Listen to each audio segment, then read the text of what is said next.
Roll Tide and welcome to Crimson Drive, driven by NASCAR. This is Roger Hoover. Great to be with you at Saban Field. We're inside the Advantage Center at our podcast studio, and we have an interview coming up with the Director of Athletics, Greg Byrne. But it's great to see you as we have our final Crimson Drive, driven by NASCAR, in the month of June. We're going to take a little bit of a break going into mid-July before we return with some interviews with Crimson Tide student athletes, media members, coaches as well, to get you ready for fall sports at Alabama. But right now, it's time to take kind of a deep breath and look back at the year we just had in Crimson Tide athletics. Our headlines always presented by RJ Young. RJ Young, the official technology solutions provider of Crimson Drive. We, of course, have an interview with Greg Byrne coming up in a moment, but also we wanted to highlight some news from the Southeastern Conference this week. The opponents announced for SEC basketball for both men's and women's basketball. Let's go ahead and first of all take a look at the men's schedule.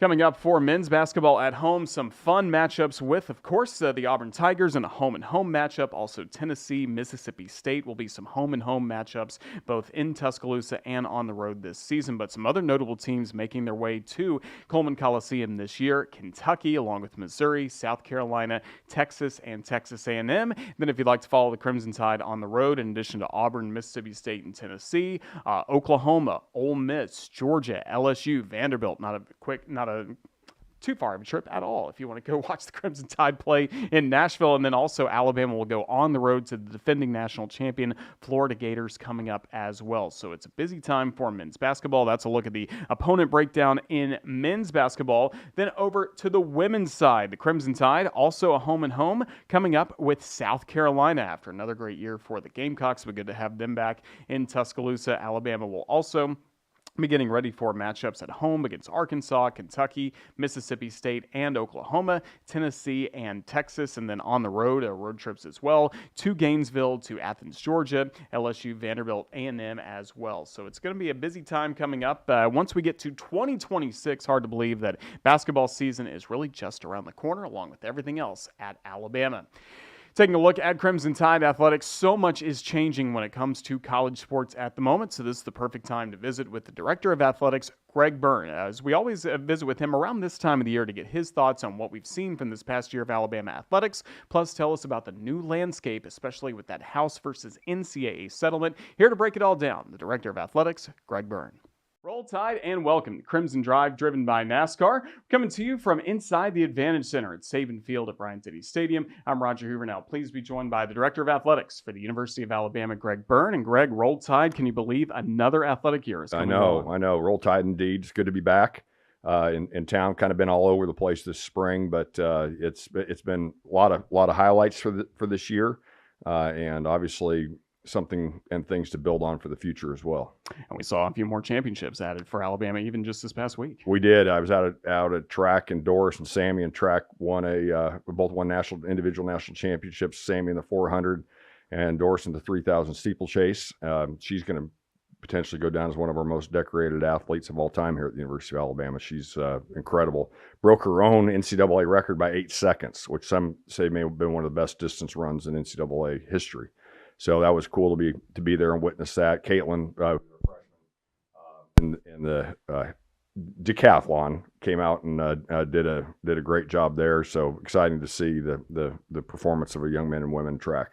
Really great to see that. And then kind of working our way backwards just a bit, the softball team once again making it to a super regional, and then baseball once again some solid wins in SEC play, and you extended the contract of head coach Rob Bond. Yeah, 19th straight year to go to a super regional. I believe that's a record in college softball. So Murph, obviously the expectations are high, and there's nothing wrong with that. Obviously we want to get back to Oklahoma City. We were there the year before and go out and compete for a championship. And I know he's working hard to put the roster together for that for the future. From baseball, Rob's come in with a ton of energy, has made us continue to get us improved. Didn't have it go as well as we wanted to in the regional down at Hattiesburg. I was there in the first game against Miami, and I thought we were going to walk it off. Yeah. I mean, it went right to the top of the fence at center field. It could not have gone any further with staying in the park, and that would have been a great start to it, but unfortunately didn't work out. We were able to extend his contract. He has just brought such a positive attitude, energy, enthusiasm to the job, as his staff has. The culture within the program is really good, And I think there's a real bright future for our baseball program, which is great to see. And obviously, that's why we extended his contract too. It's really great to see that. And of course, the success of the basketball programs. Once again, Nate Oates getting this program to an Elite Eight on the men's side. Christy Curry to the round of 32 on the women's side. Once again, I know you were right there with me in College Park for Sarah Ashley hitting those clutch free throws. I mean, what a year both basketball programs. Yeah, obviously, the job that Christy Curry has done, I'll touch on that first, really incredible. Took over a challenging situation and has really, now we're in the top 20, 25 consistently. That Maryland game at Maryland and the whole team was incredible, back and forth. How many overtimes was it? Three? Two. Yeah, three. Yeah, three overtimes. And I got done with the game, felt like I'd played, and luckily I didn't have to do that. But it was a high level basketball game. It was one of the best NCAA basketball tournament games on either side, men or women. So obviously that's become the expectation now too, and we're putting ourselves in position for that future success. Then on the men's side, get to the Elite Eight, and everybody's a little disappointed. That's a good problem to have. Obviously, the job that, and I hope if anybody quotes me in the media, they use the rest of my quote too. They don't cut it off right at that. But the job that Nate has done is absolutely incredible, and the experience for our kids, the experience for our fans. This is a place that people want to be a part of, which was exciting to see. And so, we've worked on the roster. Obviously, getting Philon to come back was a big deal, and then at the same time too, we're looking at the future. There's steel coming out of the ground next to Coleman Coliseum for a new basketball practice facility that's going to really benefit both programs, and will be an incredible addition for our department and for their programs to make sure we're having the environment where day in and day out our young people can develop at the highest levels here. And for men's basketball, it's such a small roster, and there's so much turnover year to year. Are you amazed with the job he continues to do to put Alabama in a great position? Yeah, I mean, you hear a lot of complaints about the transfer portal out there from coach's standpoint. Nate is actually, he's like, it is what it is. And he said, he's told me many times, he said, I look at it as an opportunity to try to improve our roster. And so he and the staff have embraced it. Preston's done a great job helping navigate those waters for us too. It is, as we are looking ahead, hopefully the House settlement will give us an opportunity for some more stability than what we've had before in the last few years. But at the same time too, his ability to adjust the roster and then put the people in the best position for us to have success. And he did that from the second he got here. And so that obviously makes us always very optimistic about what's ahead for our men's basketball program. Went back and watched our interview from this time last year. We talked about the House settlement just a little bit, a lot of unknowns back then. You were getting ready for a lot of different scenarios. Just a few weeks ago, it was approved by Judge Wilkin. What can you tell our fans about some of the biggest changes that are coming with that? Well, it's hard to believe that something that has $2.8 billion in back damages with a B and a new basically $21 million line item for our budget is a good thing, and it actually is. I think we already saw some of the impact of it with the spring transfer portal in football, where we didn't have anybody go in the portal, which was great. It's a testimony to Coach DeBoer, his staff, our program, obviously the foundation that Coach Saban laid for us that we're always going to be fortunate for and appreciative of. And at the same time, too, the way Kalen has come in right off the bat and really has instilled, his leadership and his style into what we're doing, and kids want to be a part of that. So the House settlement gives us a number of $20.5 million a year. I'm going to get in the weeds here a little bit. Every SEC school program has committed to $2.5 million in new scholarships. Okay, that gets taken off the 20.5. So that means we have $18 million to work with in rev share, and then we as an institution decide how we will distribute that to our teams. We have taken the approach that it's based off of revenue generation. We think that's a solid approach. We think that's one that makes sense for our program. As you've heard me say many times, football is the engine that pulls the train, and at the same time, too, our two sports that turn a profit are football and men's basketball. So they will have the highest percentage of that rev share, and then we're splitting up the remaining dollars with our sports who are ticketed.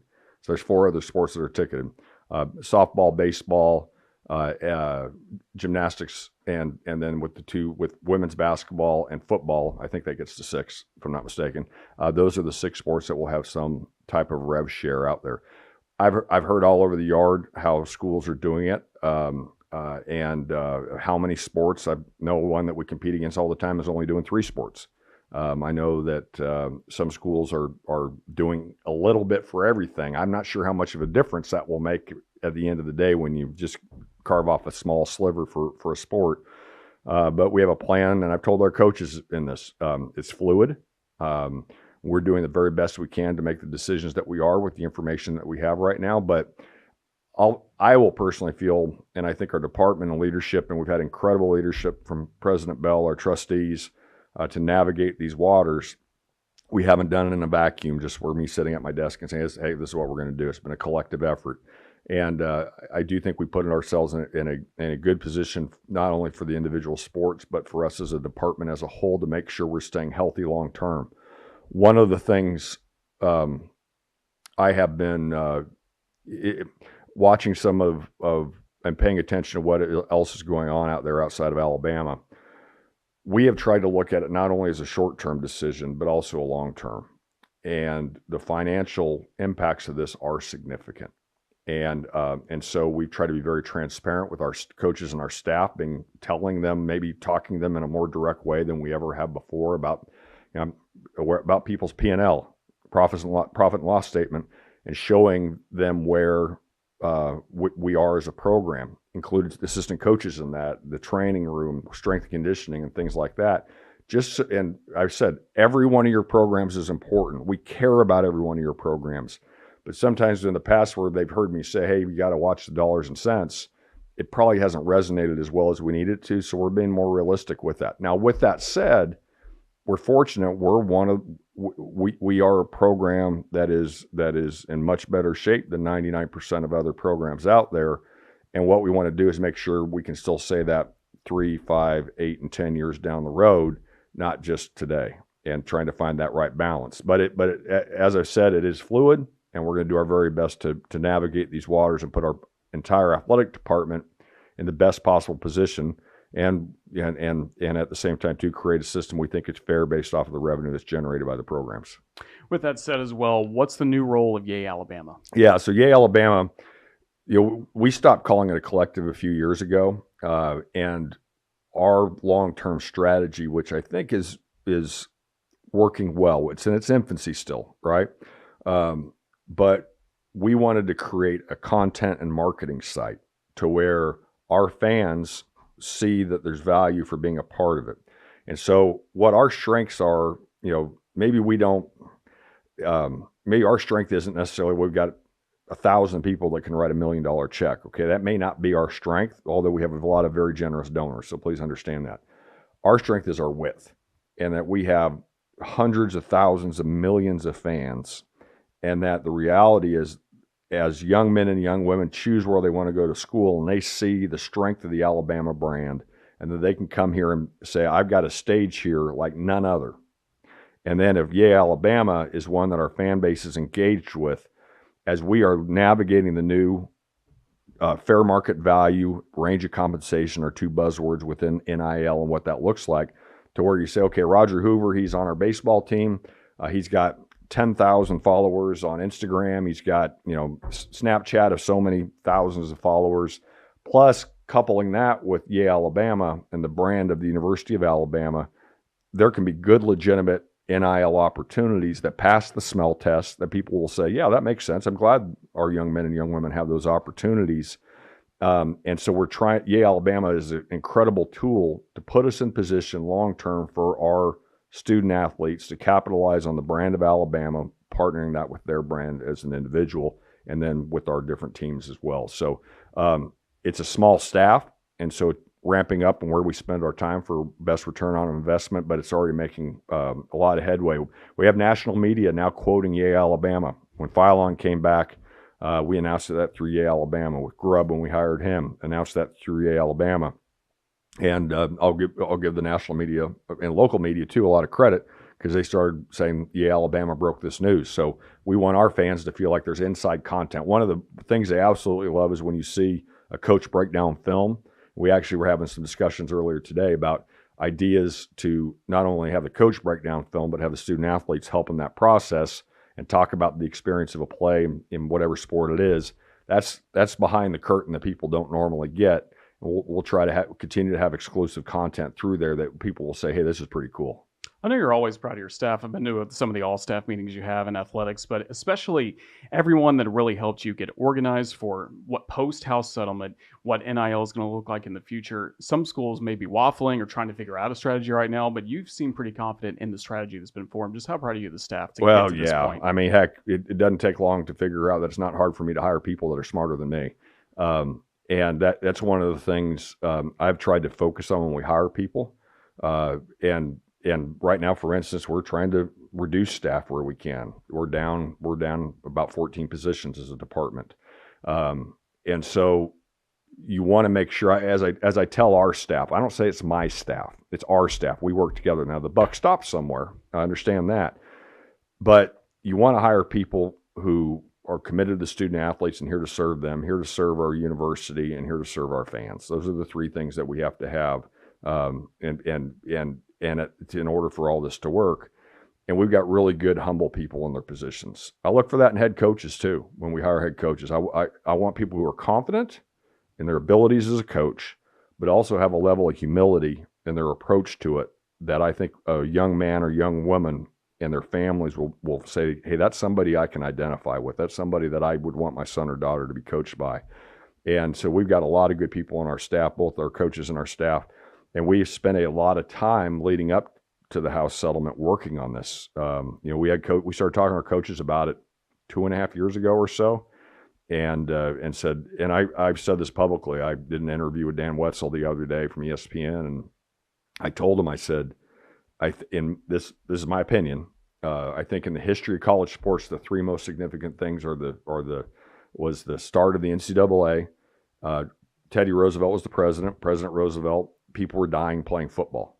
And so President Roosevelt basically put pressure on to create a governing body, which ended up being the NCAA. The second most significant thing is the adoption and implementation of Title IX in the 1972.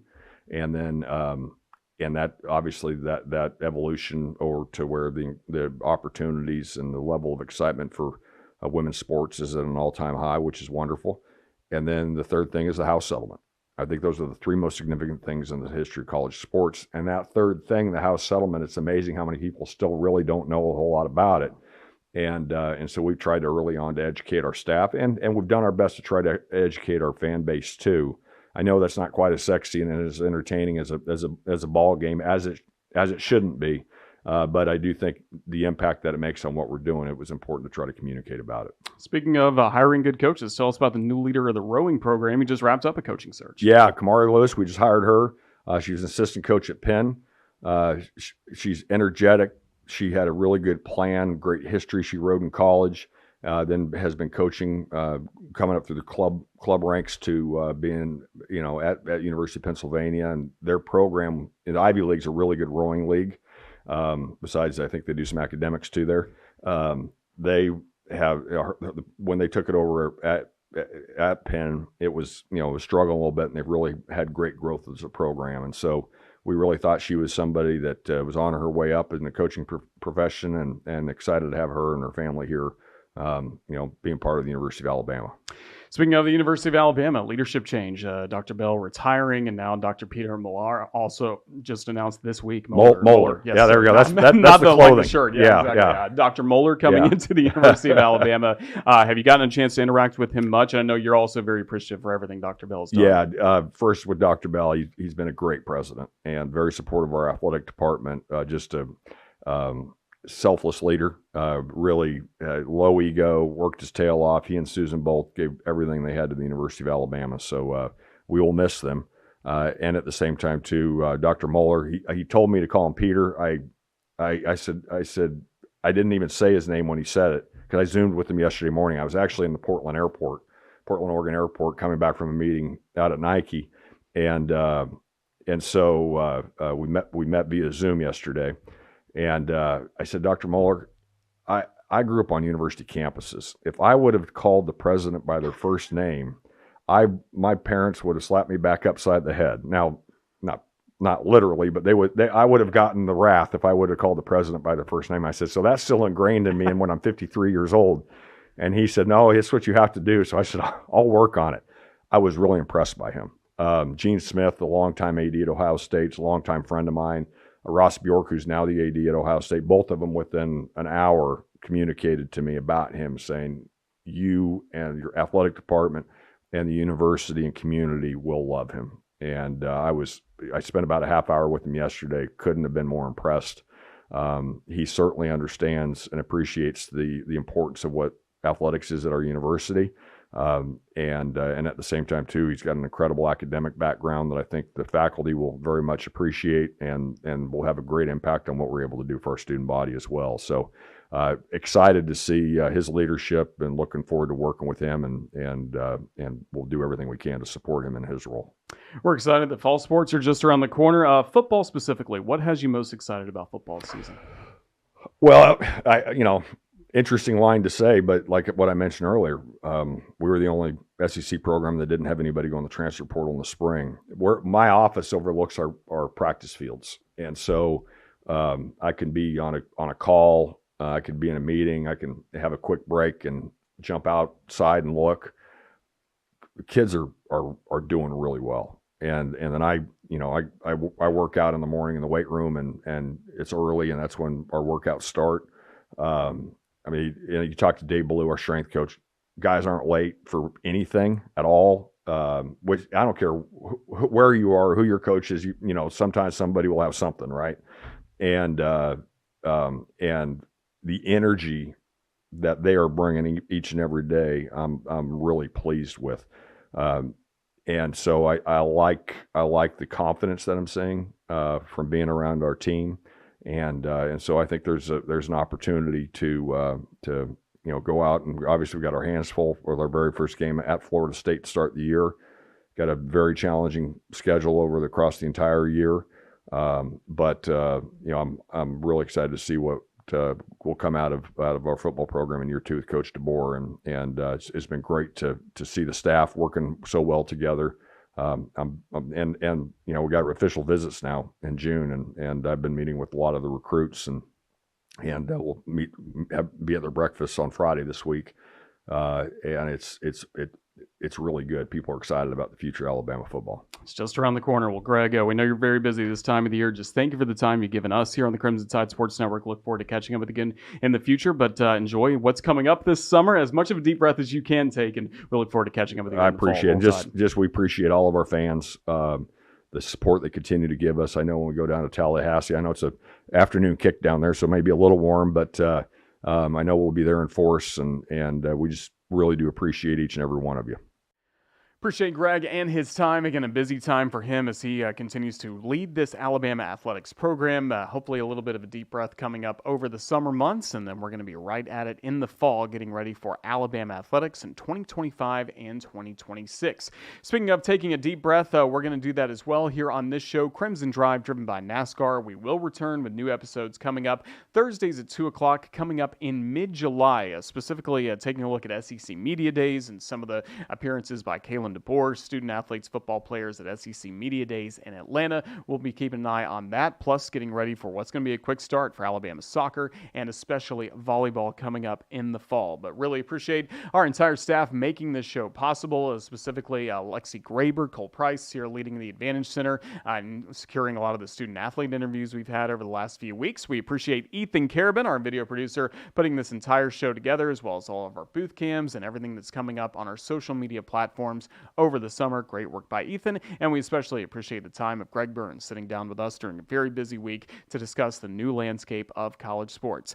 For everybody at the Crimson Tide Sports Network and Alabama Athletics, this is Roger Hoover saying thank you for watching. Thank you for being with us all throughout this past athletics year. Enjoy the rest of June. Have a great 4th of July holiday. We'll see you in July, everyone. Roll Tide.